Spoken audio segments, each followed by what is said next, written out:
नमस्कार साथियों, मैं रामकृष्ण स्वागत करता हूं आपका अपने YouTube चैनल टारगेट पे टारगेट पर। साथियों, आज हम एक ऐसी जॉब के बारे में बात कर रहे हैं जो कि आपका यूपीपीसीएस कराता है और लगभग ये वैकेंसी हर साल नहीं आती। ठीक है, ये वैकेंसी साल 2 साल में ही आती है, मतलब 1 साल का गैप हो जाता है, कभी कभार 2 साल का गैप हो जाता है। तो यूपी पीसीएस के थ्रू 2023 में अक्टूबर नवंबर के महीने में संभावना है कि लगभग आपकी कम से कम 1000 पोस्ट जो है यूपीपीसीएस आरओ के तहत आने वाली है। ठीक है, तो ये कम समय में एक अच्छे अधिकारी लेवल की जॉब प्राप्त करने के लिए, और जो व्यक्ति आपका लखनऊ एवं प्रयागराज जैसे महानगरों में रहना चाहता है उसके लिए ये वाली वैकेंसी काफी सुटेबल है। एक चीज बात बताऊं मैं, जो व्यक्ति पीसीएस की या मतलब एसएससी की तैयारी कर रहे हैं उनका जीएस काफी अच्छा है और वह जो है मेंस के एग्जाम को लिख नहीं पा रहे या आंसर राइटिंग नहीं कर पा रहे, उन व्यक्तियों के लिए भी ये वाली जॉब काफी अच्छी मानी गई है। ठीक है, इसमें बेटा आपको क्या होता है, देखो मैं सारी डिटेल आपको यहाँ पे बताऊंगा। मात्र 6 महीने में अधिकारी कैसे बन सकते हैं आप लोग, प्री एवं मेंस की तैयारी यहाँ पे मतलब क्या क्या प्री एवं मेंस की तैयारी कैसे कर सकते हैं, पोस्ट कौन कौन सी होती है, चयन प्रक्रिया क्या है, योग्यता क्या रहेगी इसके लिए, और इसके अलावा बेटा इसका वेतन और पाठ्यक्रम क्या है। ठीक है, मैंने आप लोगों को बताया कि ये केवल लखनऊ और आपके प्रयागराज जैसे शहरों में ही, उत्तर प्रदेश की अगर पीसीएस की बात करेंगे तो वहीं पर इसकी पोस्टिंग होती है। ठीक है, तो सबसे पहले बेटा उत्तर प्रदेश आरओ समीक्षा अधिकारी एवं सहायक समीक्षा अधिकारी की परीक्षा हेतु समग्र अवलोकन लोक सेवा आयोग द्वारा समीक्षा अधिकारी, सहायक समीक्षा अधिकारी, लेखा की परीक्षा का आयोजन किया जाता है।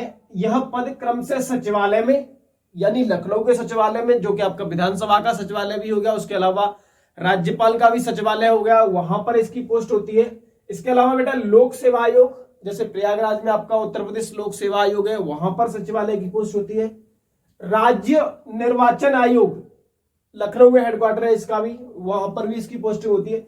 और बेटा राजस्व परिषद, ये भी आपका इसका हेडक्वार्टर कहां है, लखनऊ में। तो इन सभी चीजों के यानी इन सभी पोस्ट के लिए जो आपके सचिवालय या मतलब सचिवालय में जो आरओ समीक्षा अधिकारी होते हैं उनके लिए ये पोस्ट होती है, आदि में होता है। ठीक है, इसकी अगर हम शैक्षिक योग्यता की बात करेंगे बेटा, तो किसी भी स्ट्रीम से आपका ग्रेजुएशन सामान्यतः कितना होना चाहिए, ग्रेजुएशन कंप्लीट होना चाहिए। क्या होना चाहिए, ग्रेजुएशन अगर आपने कंप्लीट किया है तो आप इस वैकेंसी को फिल करने के एलिजिबल हैं। पहली क्राइटेरिया यही है। ठीक है, स्नातक। इसके बाद अगर विशेष पोस्ट के लिए हम बात करेंगे तो उसमें बाडेज यानी कॉमर्स वगैरह भी ले लेते हैं और आपका कंप्यूटर की जानकारी भी पूछी जाती है। ठीक है, आयु की बात करेंगे बेटा तो 21 वर्ष से 40 वर्ष तक की आयु होती है और इसमें ओबीसी, एससी, एसटी, एक्समैन और हैंडीक्राफ्ट को अलग अलग छूट बनी हुई होती है। ओबीसी की अगर हम बात करेंगे तो उनको 3 वर्ष की छूट होती है। एससी एसटी की अगर हम बात करेंगे बेटा तो 5 वर्ष की होती है। और वहीं अगर हम एक्समैन की बात करेंगे तो उनके लिए जो है इसमें 5 वर्ष की छूट होती है। और अगर हम विकलांग यानी हैंडीक्राफ्ट की बात करेंगे तो वह भी जो है आपका 15 वर्ष की छूट होती है, यानी वह जो है व्यक्ति जो हैंडीक्राफ्ट है आपका 55 वर्ष की आयु तक इसका फॉर्म भरने के एलिजिबल है। ठीक है, इसके हम प्रारंभिक परीक्षा की बात करें बेटा, पाठ्यक्रम मतलब जो सिलेक्शन प्रोसेस होता है वो 2 तरीके से होता है। पहला आपका प्रारंभिक परीक्षा होगी, प्री एग्जाम, और बेटा उसके बाद होगा आपका मेंस। ठीक है, तो प्री में क्वालिफाई करने के बाद आपको मेंस देना होगा और मेंस और प्री मेंस के आधार पर आपका जो है इसमें क्या होगा, सिलेक्शन होगा। ठीक है, तो प्रारंभिक परीक्षा की अगर हम सिलेबस की बात करें तो इसमें मतलब जो सब्जेक्ट रहते हैं वह बेटा आपका सामान्य अध्ययन रहता है। सामान्य अध्ययन में आपके 140 प्रश्न होते हैं और वह 140 प्रश्न 140 ही अंकों के होते हैं, यानी एक प्रश्न आपका 1 अंक का होता है। इसके लिए बेटा अगर हम समय की बात करेंगे तो 2 आवर्स यानी 2 घंटे का समय होता है। और अगर सामान्य हिंदी की बात करेंगे बेटा तो इसमें 60 क्वेश्चन होते हैं और यह क्वेश्चन भी आपके 60 अंकों के ही होते हैं। ठीक है, इसमें अगर हम समय की बात करेंगे तो आपको 1 आवर का समय मिलता है और इस प्रकार से टोटल आपका जो क्वेश्चन की संख्या बनती है बेटा वो 200 बनती है और ये अंक भी जो है आपके 200 होते हैं। ठीक है, इनके लिए बेटा आपको टोटल समय मिलेगा 3 घंटे। 2 पेपर होते हैं, सामान्य अध्ययन और सामान्य हिंदी। ठीक है, क्लियर हुआ। चलिए, अगर हम निगेटिव मार्किंग की बात करें तो 1/3 का निगेटिव मार्किंग होता है बेटा इसमें। यानी अगर आपने एक क्वेश्चन सही किया और 3 क्वेश्चन आपने अगर गलत कर दिए तो ये वाला क्वेश्चन जो सही है वो भी आपका क्या हो जाएगा, गलत हो जाएगा। ठीक है, ये निगेटिव मार्किंग है इसमें। मुख्य परीक्षा के लिए अगर हम पाठ्यक्रम की बात करें तो उसमें बेटा आपका सामान्य अध्ययन 120 क्वेश्चन, सामान्य हिंदी आलेखन 100 क्वेश्चन, उसके बाद खंड 2 सामान्य शब्द एवं व्याकरण 60 क्वेश्चन यानी 60 नंबर। और अगर हम हिंदी निबंध की बात करें तो बेटा इसमें 120 अंक होते हैं और बेटा 3 आपको निबंध लिखने होते हैं। कितने? 3। एक निबंध आपका 40 अंकों का होता है। एक निबंध आपका 40 अंकों का होता है। ठीक है, ये आपका प्रीलिम्स और मेंस का जो एग्जाम में सब्जेक्ट पूछे जाते हैं वो रहे। अब हम थोड़ा सा डिटेल में और भी बात करेंगे, इसमें क्या क्या सिलेबस रहता है वो चीज भी जान लेते हैं। इससे पहले बेटा मैं आप लोगों को सैलरी के बारे में बता दूं। अगर इसकी पे स्केल की बात करूं तो 9300 से लेकर 34,800 है। यानी लगभग लगभग अगर हम बात करेंगे सारी चीजों को मिला करके तो जब आपकी शुरुआत में पोस्टिंग होगी ना, पोस्टिंग होगी उसी समय लगभग लगभग 75,000 यानी 75,000 आपका शुरुआती वेतन बनेगा। ठीक है, लास्ट में ये लोगों जब 10-12 साल जॉब हो जाती तो ये लाखों से ऊपर क्रॉस कर जाता है। तो इसलिए ये बहुत अच्छा पोस्ट है, पैसा भी है, प्लस एक अच्छे महानगर में रहने की आप लोगों को सुविधा भी मिलेगी और इसके अलावा आप समीक्षा अधिकारी कहलाएंगे। बहुत कम समय में तैयारी करके आप अधिकारी कहला सकते हैं। क्लियर हुआ। ये आपका वेतन है, लगभग लगभग ये सारी चीजें इसमें मिलाकर के वेतन भत्ता और मतलब महंगाई भत्ता वगैरह सारी चीजें मिला करके, अलाउंस वगैरह सारी चीजें मिला करके मैंने ये चीज बताई आपको। आगे अगर हम बात करें बेटा महत्वपूर्ण बिंदुओं की मेंस एग्जाम के लिए, तो यूपीपीसीएस आरओ मेंस की परीक्षा में 3 विषय से प्रश्न पूछे जाते हैं, हिंदी, निबंध और आपका सामान्य अध्ययन। मेंस परीक्षा बहुविकल्पी यानी जीएस के जो क्वेश्चन होते हैं और हिंदी के कुछ क्वेश्चन होते हैं वो बेटा बहुविकल्पी होते हैं। इसके अलावा वर्णनात्मक यानी आपको मेंस में निबंध लिखने होते हैं, दोनों में होती है।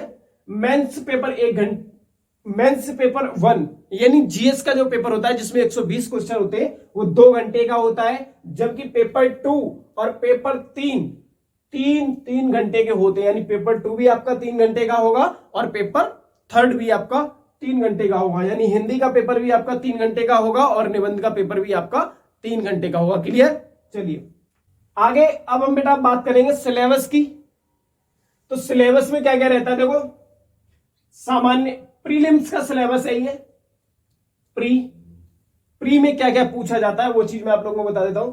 सामान्य अध्ययन में सामान्य विज्ञान, भारत का इतिहास, भारत के इतिहास के बाद आपका भारतीय राष्ट्रीय आंदोलन, भारतीय राज्य तंत्र एवं अर्थव्यवस्था संस्कृति, भारतीय कृषि एवं वाणिज्य व्यापार, जनसंख्या पर्यावरण नगरीकरण भारतीय परिप्रेक्ष्य में, विश्व भूगोल तथा भारत का भूगोल, प्राकृतिक संसाधन और आपका करंट अफेयर्स। ठीक है, सामान्य बौद्धिक क्षमता, इसके अलावा उत्तर प्रदेश की शिक्षा संस्कृति, कृषि उद्योग व्यापार रहन सहन सामाजिक प्रथाओं के संबंध में विशिष्ट जानकारी आपको होनी चाहिए। यह बेटा आपका प्रीलिम्स में जीएस का सिलेबस हो गया। ठीक है, और अगर हम प्रीलिम्स में हिंदी की बात करेंगे तो विलोम शब्द 10 क्वेश्चन होते हैं, यानी विलोम 10 शब्द होंगे, वाक्य एवं वर्तनी शुद्ध के 10 क्वेश्चन होंगे, अनेक शब्दों के लिए 1 शब्द में 10 क्वेश्चन होंगे और बेटा तत्सम एवं तद्भव शब्दों के लिए भी आपके कितने 10 क्वेश्चन होंगे। विशेष एवं विशेषण के 10 शब्द होंगे, पर्यायवाची के 10 शब्द या 10 क्वेश्चन होंगे। तो इस प्रकार से आपका 10 × 6 बेटा 60 नंबर आपके यहां पे बनते हैं और आपको इसमें 1 घंटे का समय मिलता है ये चीजें सॉल्व करने के लिए। क्लियर है। चलिए ये आपका प्रीलिम्स का सिलेबस हुआ। अब हम बेटा बात करेंगे मेंस की। ठीक है, तो मेंस में बेटा सामान्य अध्ययन 2 घंटे, सामान्य हिंदी 3 घंटे, सामान्य हिंदी एवं आलेखन इसमें भी आपको 3 घंटे का समय मिलता है। ये आपका सेकंड हो गया, इसमें 1.5 मतलब आधे घंटे का समय, ये चीजें इसी में डिवाइड कर दी गई है, मैंने आपको पहले बता दी। ठीक है, अब हम बात करेंगे मेंस के सिलेबस की। तो मेंस का सिलेबस में क्या क्या रहता है, सामान्य विज्ञान वही सेम सिलेबस रहेगा। अगर आपने एक बार तैयारी कर ली इसकी सही से 6-7 महीने में, तो बेटा ये श्योर है कि आप जो है इस एग्जाम को क्वालिफाई कर सकते हैं। बस क्या रहता है कि प्रीलिम्स में जो लेवल होता है क्वेश्चन का वो थोड़ा सा मतलब इजी रहता है, और जब आप मेंस देने जाते हैं तो वहां पर थोड़ा सा क्वेश्चन का लेवल आपका टफ कर दिया जाता है। ठीक है, तो सामान्य विज्ञान, भारतीय इतिहास, भारतीय राष्ट्रीय आंदोलन, ये मेंस के लिए है, ध्यान रखना ये मेंस के लिए है। भारतीय राज्यतंत्र, अर्थव्यवस्था एवं संस्कृति, भारतीय कृषि एवं वाणिज्य व्यापार, जनसंख्या, पर्यावरण एवं नगरीकरण, विश्व भूगोल तथा भारत का भूगोल, प्राकृतिक संसाधन इसमें आते हैं, करंट अफेयर्स, सामान्य बौद्धिक क्षमता। इसके अलावा उत्तर प्रदेश की वही सेम चीज है बेटा। अगर हम हिंदी की बात करें तो दिए हुए गद्यांश का शीर्षक, सारांश और 3 रेखांकित अंशों की व्याख्या। हिंदी में ये लिखने को होता है, किसी भी सरकारी पत्र का सारणी में सार लेखन करना पड़ता है। शासकीय, अर्धशासकीय, कार्यालय आदेश पत्र भी आपको लिखने पड़ते हैं, और जो विज्ञप्ति होती है उन पर भी टिप्पणी कराई जाती है यहाँ पे। ठीक है, ये आपका मेंस का हिंदी का सिलेबस है जिसमें आपको क्वेश्चन लिखने पड़ते हैं। इसके अलावा बेटा अगर हम पारिभाषिक शब्दावली की बात करेंगे तो इसमें कुछ व्याकरण से संबंधित क्वेश्चन भी पूछ लिए जाते हैं, जैसे लोकोक्तियां हो गया, मुहावरे तथा लोकोक्तियां हो गया। ठीक है, अंग्रेजी से हिंदी शब्द हो गया, हिंदी से अंग्रेजी शब्द हो गया। और सामान्य हिंदी खंड 2 में अगर हम बात करेंगे तो विलोम शब्द 6, वाक्य एवं वर्तनी शुद्धि 6, अनेक शब्दों के लिए शब्द 6, तत्सम एवं तद्भव शब्दों के लिए 6, विशेषण एवं विशेष शब्दों के लिए 6 क्वेश्चन आपके यहां पर होते हैं। ठीक है, क्लियर है, ये सारा सिलेबस आप लोगों को समझ में आ रहा होगा। अभी मैं आप लोगों को अगली एक वीडियो इसी के लिए लेकर के आऊंगा जिसमें मैं आप लोगों को बताऊंगा कि यूपी पीसीएस आरओ एआरओ के लिए सबसे बेस्ट बुक लिस्ट क्या रहेगी। ठीक है, आज बेटा मैं आप लोगों को ये चीज मैंने आप लोगों को बताई थी, थोड़ा सा और मैं डिटेल में बताना चाहता हूं। यहां पर देखो, कोई भी जॉब हो आसानी से तो नहीं मिलती, ये तो क्लियर बात है। ठीक है, गवर्नमेंट जॉब के लिए आपको तैयारी करनी ही पड़ेगी, तब ही आपको जाकर के जॉब मिलेगी, और तब ही आपका, आपके परिवार का, आपके समाज का नाम रोशन होगा। ठीक है, तो इसके लिए आपको क्या होता है, कंटिन्यू मेहनत करनी पड़ती है। जब तक आप लगातार मेहनत नहीं करोगे तो आपको रिजल्ट मिलने की संभावना कम रह जाती है। मान लेते हैं किसी को मिल जाए तो वो कहे, उसे हम तुक्का कह देते हैं कि मतलब हाँ यार इसने 1-2 बार एग्जाम दिया और इसका सिलेक्शन हो गया। लेकिन कहीं ना कहीं जो व्यक्ति पहली बार जॉब ले रहा है ना, तो उसका पीछे का रिकॉर्ड अच्छा होगा, उसने पीछे से मेहनत अच्छी की होगी, इस वजह से उसका सिलेक्शन होता है। ठीक है, तो आप लोग जितने भी लोग मतलब इस चीज से जुड़ रहे हो, धीमे धीमे सभी लोग मेहनत करो। जो भी व्यक्ति एग्जाम देना चाह रहा है, और बिना मेहनत के देखो तक तो ताज हासिल नहीं होते, वो कहावत भी कही जाती है। ठीक है, तो बिना मेहनत के आपको कुछ नहीं मिलने वाला। इस दुनिया में जब राजा भी होता है वो भी एक युद्ध करता है, उसके बाद ही उसका साम्राज्य जो है सुरक्षित रहता है।